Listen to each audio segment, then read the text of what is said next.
Hi, this is Mike with Airstream Adventures. Today we're going to take a look at our power cord connections. They either come as a 30 amp connection or a 50 amp connection. Today we're looking at a 50 amp connection. The female part of the cord plugs into the unit. It's keyed in such a way that will allow us to plug it in only one way. The three prongs and the keys will line up. We push it in and we rotate it to the right. This collar here is a spin collar. It's threaded on the inside. The side of the trailer where the power cord connection is also threaded, and we just simply spin the threaded collar when we line up the threads into place,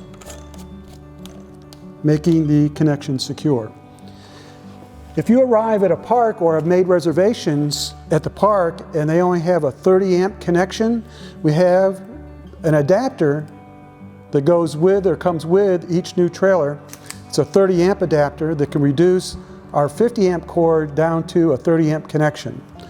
Simply plug in the female part into the end of the cord that normally plugs into the part connection, and then plug the other end of the adapter into the 30 amp connection of the utility part provided power. Thank you for watching our video. For more information, please visit us at airstreamadventures.com.